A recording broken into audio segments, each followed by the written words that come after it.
Hello everyone. सो आज का हमारा टॉपिक है class 8th chapter 8th that is cell structure and functions. So पिछली दो क्लासेस में हम लोगों ने काफ़ी डिटेल में सेल चैप्टर के बारे में बात कर ली है। फ़िलहाल हम सेल ऑर्गेनेलीज़ के बारे में बात कर रहे हैं, तो चलिए शुरू करते हैं। लाइजोसोम्स। लाइजोसोम्स भी क्या हैं? आपके सेल ऑर्गेनेली हैं जो सेल के अंदर जो साइटोप्लाज्म है उसके अंदर सस्पेंडेड रहते हैं। जो फंक्शन है लाइजोसोम्स का वो है to digest damaged cells and variety of extra and intracellular material. Cell के अंदर जितना भी वेस्ट है या जितने भी डैमेज्ड सेल हैं उनको डाइजेस्ट करने का काम किसका होता है? लाइजोसोम्स का होता है। Since they remove cells organelles that are worn out or are not functioning properly and may even digest the entire cell that are damaged or dead, they are also known as suicidal bags। जैसे इनका काम है, जो worn out cells हैं, बेकार cells हैं जो काम नहीं कर रहे, जो वेस्ट है सेल के अंदर उसको डाइजेस्ट करने का इनका काम है। इस वजह से अगर ये कभी ब्रेक हो जाता है किसी वजह से तो ये अपने ही सेल को खा जाता है, इसलिए इसको सुसाइडल बैग्स बोलते हैं। सुसाइडल बैग, सुसाइड जो स्वयं से किया जाता है, तो अगर सेल के अंदर जो लाइजोसोम्स है वो ब्रस्ट हो जाता है तो वो खुद के सेल को ही डाइजेस्ट कर जाएगा, कंप्लीट सेल को, इसीलिए इसका दूसरा नाम क्या है? सुसाइडल बैग है। नेक्स्ट है वैक्यूल्स। वैक्यूल्स आपने देखा होगा कि प्लांट सेल के अंदर काफ़ी बड़ा वैक्यूल होता है। प्लांट सेल के अंदर काफ़ी बड़ा वैक्यूल होता है और सिंगल वैक्यूल होता है, जबकि एनिमल सेल्स में कई सारे वैक्यूल्स होते हैं लेकिन छोटे छोटे वैक्यूल्स होते हैं। सो फंक्शन क्या होता है वैक्यूल्स का प्लांट सेल के अंदर? Vacuoles in plant cells keep the cells firm and turgid. They store various substance including waste products of the cell. तो खाली स्पेस है, एम्प्टी स्पेस है, तो इसके अंदर सेल के अंदर बनने वाले वेस्ट प्रोडक्ट्स को स्टोर किया जाता है। ये प्लांट सेल की शेप को मेंटेन रखने में भी मदद करते हैं, फर्म रखने में, टर्जिड रखने में मदद करते हैं। Functions of vacuole in animal. Animal cell के अंदर क्या फंक्शन है? जो वैक्यूल्स हैं एनिमल सेल में वो स्टोर करते हैं food, water, sugar, mineral and waste products of the cell. तो सभी चीज़ों को स्टोर करने का काम कौन करते हैं? वैक्यूल करते हैं। अमीबा के अंदर जो वैक्यूल है वो फूड पार्टिकल्स कंटेन करता है जिसको फूड वैक्यूल कहा जाता है। कल जब हमने बात की थी कि वो सूडोपोडियाज निकालता है, तो सूडोपोडिया को ओपन करने के बाद जब फूड को इनगल्फ कर लेता है वो, तो this vacuole is known as your food vacuole. So vacuole का मेन पर्पस है स्टोरेज का। प्लास्टिड, ये ऐसा सेल ऑर्गेनेली है जो सिर्फ आपको प्लांट सेल्स में देखने को मिलेगा, एनिमल सेल में देखने को नहीं मिलेगा। ये कलर प्रोवाइड करते हैं, तो इनको अलग अलग कैटेगरीज में डिवाइड किया गया है। एक आपका ल्यूकोप्लास्ट, एक है आपके क्रोमोप्लास्ट। जो ल्यूकोप्लास्ट हैं ये कलरलेस ऑर्गेनेली हैं, कलरलेस प्लास्टिड हैं, जिनका काम होता है स्टार्च को और दूसरे प्लांट न्यूट्रिएंट्स को स्टोर करना। जैसे जो स्टार्च स्टोर होता है पोटैटो सेल के अंदर, वो ल्यूकोप्लास्ट के अंदर स्टोर होता है। इसकी भी फर्दर टाइप्स हैं, अगर आपको डिटेल देखनी है तो देख लीजिएगा कि स्टार्च को स्टोर करता है अमाइलोप्लास्ट, फैट को स्टोर करता है इलियोप्लास्ट, और प्रोटीनियोप्लास्ट स्टोर करता है प्रोटीन को। तो अलग अलग जो आपके कंपोनेंट ऑफ फूड हैं वो अलग अलग ल्यूकोप्लास्ट के द्वारा स्टोर किए जाते हैं। क्रोमोप्लास्ट कलर्ड प्लास्टिड्स को कहा जाता है। सबसे इम्पॉर्टेंट जो क्रोमोप्लास्ट है आपका वो है क्लोरोप्लास्ट। और क्लोरोप्लास्ट क्या करता है जी? अपने अंदर क्लोरोफिल कंटेन करता है। तो क्लोरोप्लास्ट का कलर क्या होगा? ग्रीन कलर होगा, due to the presence of green colour pigment that is chlorophyll. और क्लोरोफिल का फंक्शन क्या होता है? It helps in photosynthesis. तो फोटोसिंथेसिस के लिए हमें कार्बन डाइऑक्साइड और वाटर चाहिए। कार्बन डाइऑक्साइड एटमॉस्फेयर से मिलती है थ्रू स्टोमेटास, और वाटर रूट से सॉयल के थ्रू एब्जॉर्ब किया जाता है। फिर in the presence of chlorophyll and sunlight the plant convert that carbon dioxide to glucose and oxygen. साथ में इसके अंदर थोड़ा सा आपको वाटर रिलीज भी देखने को मिलेगा due to transpiration. So this is the process. और फोटोसिंथेसिस के अंदर क्लोरोप्लास्ट का बहुत बड़ा रोल होता है क्योंकि ये क्लोरोफिल कंटेन करते हैं, which is the photosynthetic pigment. So हमने बात की कि जो मेम्ब्रेन है वो पोरस है, जो सब्सटेंस है वो अंदर और बाहर मूव करते हैं। तो कैसे जो मॉलिक्यूल्स हैं वो इन एंड आउट होते हैं किसी भी सेल के। Molecules use two main methods of passive transport to move in और आउट ऑफ द सेल। दो तरीक़ों से होते हैं, एक होता है ऑस्मोसिस, एक होता है डिफ्यूज़न। तो ऑस्मोसिस को देखते हैं हम क्या होता है।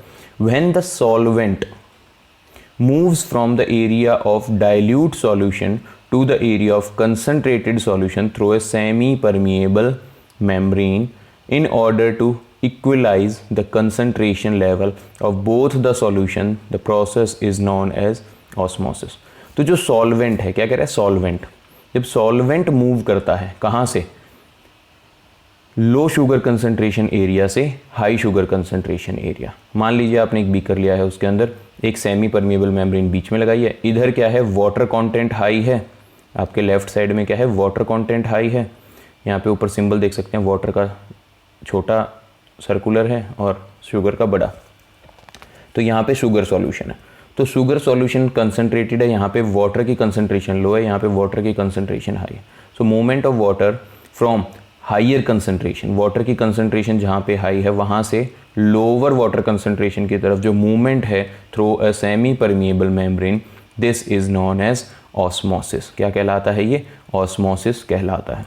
जो प्लांट रूट वाटर को एब्जॉर्ब करती हैं सॉयल से, वो ऑस्मोसिस प्रोसेस के थ्रू ही करती हैं, क्योंकि सॉयल के अंदर वाटर की कंसंट्रेशन हाई होती है, रूट के अंदर वाटर की कंसंट्रेशन लो होती है, इसीलिए जो वाटर है वो सॉयल से रूट के अंदर चला जाता है थ्रू ऑस्मोसिस। जो सेकंड है वो क्या है आपका, डिफ्यूजन है। When the particles of any material move from a region of higher concentration to that of lower concentration until the equilibrium is reached, the process is known as diffusion। ये भी वही है, चीज़ों की हाइयर कंसंट्रेशन से lower concentration की तरफ जो मूवमेंट है उसको डिफ्यूज़न कहते हैं, लेकिन इसके अंदर कोई सेमी परमिएबल मेम्ब्रेन का होना ज़रूरी नहीं है। When you spray perfume, example में समझिए कि जब आप परफ्यूम को स्प्रे करते हैं तो जो उसकी फ्रेगरेंस है वो एयर के थ्रू डिफ्यूज़ हो जाती है पूरे रूम के अंदर। आपने तो एक ही जगह पे परफ्यूम को स्प्रे किया था, लेकिन वहाँ से वो एयर के अंदर डिफ्यूज़ होके कहाँ चली जाती है, पूरे रूम में चली जाती है। That is diffusion. Basic difference, no semi permeable membrane is required in diffusion, whereas osmosis के लिए आपको सेमी परमिएबल मेम्ब्रेन की ज़रूरत पड़ेगी। सो डिफरेंस देख लेते हैं क्या है ऑस्मोसिस और डिफ्यूज़न के अंदर। Only solvent molecule move from one place to another. जो सॉल्वेंट मॉलिक्यूल है, जैसे वाटर है, वाटर के अंदर शुगर था, शुगर मूव नहीं करती, सिर्फ वाटर मूव करता है एक जगह से दूसरी जगह, तो सॉल्वेंट मूव करेगा। Solvent as well as solute molecule can move from one place to another. इसमें सॉल्यूट और सॉल्वेंट दोनों ही मूव करेंगे।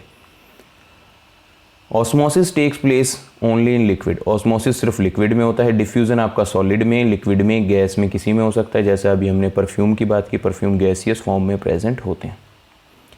Osmosis takes place through a semi permeable membrane, लेकिन ऐसी कोई मेम्ब्रेन की ज़रूरत नहीं होती है डिफ्यूज़न के अंदर। सो ये 3 पॉइंट डिफरेंस है जिनको आप याद कर सकते हैं ऑस्मोसिस और डिफ्यूज़न के बीच में।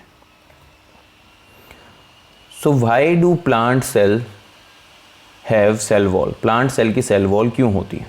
अब समझने वाली बात है कि भाई जो आउटर मोस्ट लेयर है वही सबसे ज़्यादा थिक है, इनकी जो थिक लेयर है वही क्या है, cell wall, outermost layer, जो सेल मेम्ब्रेन को भी क्या करती है, प्रोटेक्ट करती है। क्यों? क्योंकि प्लांट मूव नहीं कर सकते एक जगह से दूसरी जगह, तो ये हमेशा सर्दी, गर्मी, बरसात, आंधी, तूफान हर टाइम एक ही जगह पे बाहर खड़े रहते हैं, तो डैमेज होने का खतरा ज़्यादा होता है। इसीलिए इनके चारों तरफ एक और रिज्ड मेम्ब्रेन प्रेजेंट होती है, cell wall, to protect them from the possible damages done by temperature variation, high wind speed, atmospheric moisture etcetera. तो ज़्यादा प्रोटेक्शन चाहिए।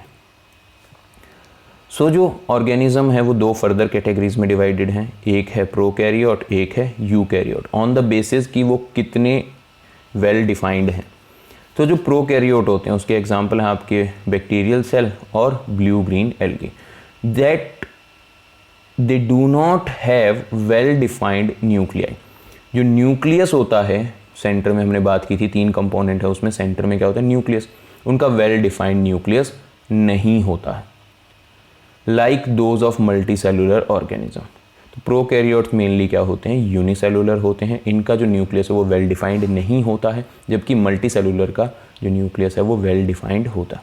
The cell of such organism have nuclear material without any nuclear membrane. जो इनका nuclear membrane है वो absent होती है और इन्हीं को प्रोकैरियोटिक सेल कहा जाता है। प्रो का मतलब होता है प्रिमिटिव, प्रिमिटिव मतलब बहुत पुराने, karyons means nucleus. Organism with prokaryotic cells are known as prokaryote. वो ऑर्गेनिज्म जिनके प्रोकैरियोटिक सेल होते हैं उनको प्रोकैरियोट्स कहा जाता है। यूकैरियोट्स क्या होते हैं, plant and animal cells with well defined nucleus. Opposite होगा, उनके वेल डिफाइंड न्यूक्लियस नहीं था, इनके well defined well organised nucleus है विद न्यूक्लियर मेम्ब्रेन। उनके न्यूक्लियर मेम्ब्रेन नहीं थी, इनके न्यूक्लियर मेम्ब्रेन है, इनको यूकैरियोट कहते हैं। यू का मतलब होता है ट्रू और कैरियन का मतलब होता है न्यूक्लियस। जिनके ट्रू न्यूक्लियस होता है मतलब चारों तरफ न्यूक्लियर मेम्ब्रेन है, वो ऑर्गेनिज्म जिनके यूकैरियोटिक सेल प्रेजेंट होते हैं हम उनको यूकैरियोट्स कहते हैं। तो चलिए कुछ डिफरेंस देख लेते हैं प्रोकैरियोटिक और यूकैरियोटिक सेल्स के बीच में। बेसिक डिफरेंस तो हमें समझ में आ ही गया। यहाँ पे जो आपको ऊपर की तरफ दिखाई दे रहा है, this is your prokaryotic cell. Bacterial cell है, प्रोकैरियोटिक सेल है। इसके अंदर आप देख सकते हैं जो न्यूक्लियस है इसके चारों तरफ आपको कोई मेम्ब्रेन नहीं दिख रही है, और बाकी जितनी भी अदर सेल ऑर्गेनेलीज हैं वो भी उतने ज़्यादा वेल डिफाइंड नहीं हैं। जबकि नीचे वाला एक यूकैरियोटिक सेल है, आप देख सकते हैं सभी के चारों तरफ कोई ना कोई मेम्ब्रेन है, जितने भी सेल ऑर्गेनेलीज हैं। न्यूक्लियस के चारों तरफ भी न्यूक्लियर मेम्ब्रेन प्रेजेंट है, वेल डिफाइंड न्यूक्लियस है। सो प्रोकैरियोटिक सेल जो बैक्टीरियल सेल है उनकी बात कर रहे हैं। DNA is clumped in an area but there is no organised nucleus with the membrane. जो डीएनए है वो पड़ा तो है कहीं ना कहीं पे, लेकिन वेल डिफाइंड नहीं है, उसके चारों तरफ मेम्ब्रेन न्यूक्लियस वेल डिफाइंड नहीं है। ट्रू न्यूक्लियस प्रेजेंट होता है यूकैरियोटिक सेल में, जिसके चारों तरफ वेल डिफाइंड न्यूक्लियर मेम्ब्रेन होती है। Prokaryotic cells do not have any organelle except ribosome. Ribosome के अलावा आपको कोई भी सेल ऑर्गेनेली इसके अंदर नहीं दिख रहा है। यूकैरियोटिक सेल के अंदर सभी सेल ऑर्गेनेली जो हम ऊपर बात करके आए हैं, endoplasmic reticulum, Golgi bodies, lysosomes, ये सारे उसके अंदर प्रेजेंट होते हैं। प्रोकैरियोटिक सेल स्मॉलर होते हैं जी साइज में, यूकैरियोटिक सेल लार्जर होते हैं साइज में। प्रोकैरियोटिक सेल के एग्जांपल है bacteria and blue green algae. Eukaryotic cell के एग्जांपल हैं plants and animal cells. So comparison of plant and animal cell. Plant और एनिमल सेल को कंपेयर कर लेते हैं। हमें पता है कि दोनों ही प्लांट और एनिमल सेल दोनों में ही कुछ चीज़ें कॉमन होती हैं, वो होती हैं cell membrane, cytoplasm, nucleus and nuclear membrane. इसके अलावा हमें पता है कि जो प्लांट सेल हैं और कुछ बैक्टीरियल और फंगल सेल हैं उनके अंदर सेल वॉल्स एक एडिशनल मेम्ब्रेन के रूप में प्रेजेंट होती है। सो ये है आपके प्लांट सेल, ये है आपका एनिमल सेल। आप इसमें देख सकते हैं सेल वॉल इजीली आपको विजिबल हो जाएगी, जो प्लांट सेल में मेंशन है इसमें मेंशन नहीं है क्योंकि प्रेजेंट ही नहीं होती है। इसके अलावा आपको प्लास्टिड्स में फ़र्क देखने को मिलेगा कि प्लांट सेल में आपको प्लास्टिड देखने को मिलेंगे जबकि एनिमल सेल में प्लास्टिड देखने को नहीं मिलेंगे। इसके अलावा वैक्यूल का साइज़ देखिए सिंगल है और क्या है, बहुत बड़ा है। इसके अंदर वैक्यूल जो होंगे वो छोटे छोटे होंगे और कई सारे होंगे, ठीक है जी। यहाँ पर जो न्यूक्लियस है वो एक साइड में है, एनिमल सेल में अप्रॉक्सीमेटली सेंटर में प्रेजेंट होता है। तो कुछ डिफरेंसेस हम इनके बारे में देखेंगे अभी इससे अगली स्लाइड में। There are some other differences in plant and animal cells जो आपको पता होने चाहिए। Plant have larger vacuoles while animals have smaller vacuoles. जो वैक्यूल हैं वो स्टोर करते हैं चीज़ों को, वाटर, फूड को for plants and even waste को भी स्टोर करते हैं। जो प्लांट हैं उनको बिगर वैक्यूल्स की ज़रूरत होती है क्योंकि वो मूव नहीं कर सकते, तो उनको बड़े वैक्यूल्स चाहिए ताकि वो ज़्यादा से ज़्यादा चीज़ें अपने अंदर स्टोर करके रख सकें। Only plant cells have plastid. Plastid सिर्फ किसके अंदर होते हैं, प्लांट सेल के अंदर होते हैं, क्योंकि हमने देखा जितना भी कलर प्लांट को मिलता है वो प्लास्टिड्स की वजह से ही मिलता है। और उसके अंदर जो सबसे मेन प्लास्टिड है दैट इज़ क्रोमोप्लास्ट, जिसके अंदर क्लोरोफिल होता है और उससे क्या होता है जी, फिर क्लोरोफिल से फोटोसिंथेसिस होती है। Only animal cells have centrioles. Centrioles भी आपके क्या हैं, एक सेल ऑर्गेनली हैं जो किसके अंदर प्रेजेंट होते हैं, सिर्फ एनिमल सेल्स में, और ये हेल्प करते हैं सेल डिवीजन के अंदर। Plant cell, animal cell. Cell wall is present in plant cell whereas it is absent in animal cell. Nucleus is located in the periphery of the cell. Cell के corner में present होता है न्यूक्लियस। Animal cell में nucleus centre में present होता है। Plastid present होते हैं प्लांट सेल के अंदर, प्लास्टिड एब्सेंट होते हैं एनिमल सेल के अंदर। प्लांट सेल के अंदर लार्ज और सिंगल वैक्यूल प्रेजेंट होता है, वो भी सेंटर में प्रेजेंट होता है। एनिमल सेल में छोटे छोटे वैक्यूल्स बहुत सारे प्रेजेंट होते हैं पूरे साइटोप्लाज्म के अंदर। So that's all for this class. Thank you very much. God bless you. Take care.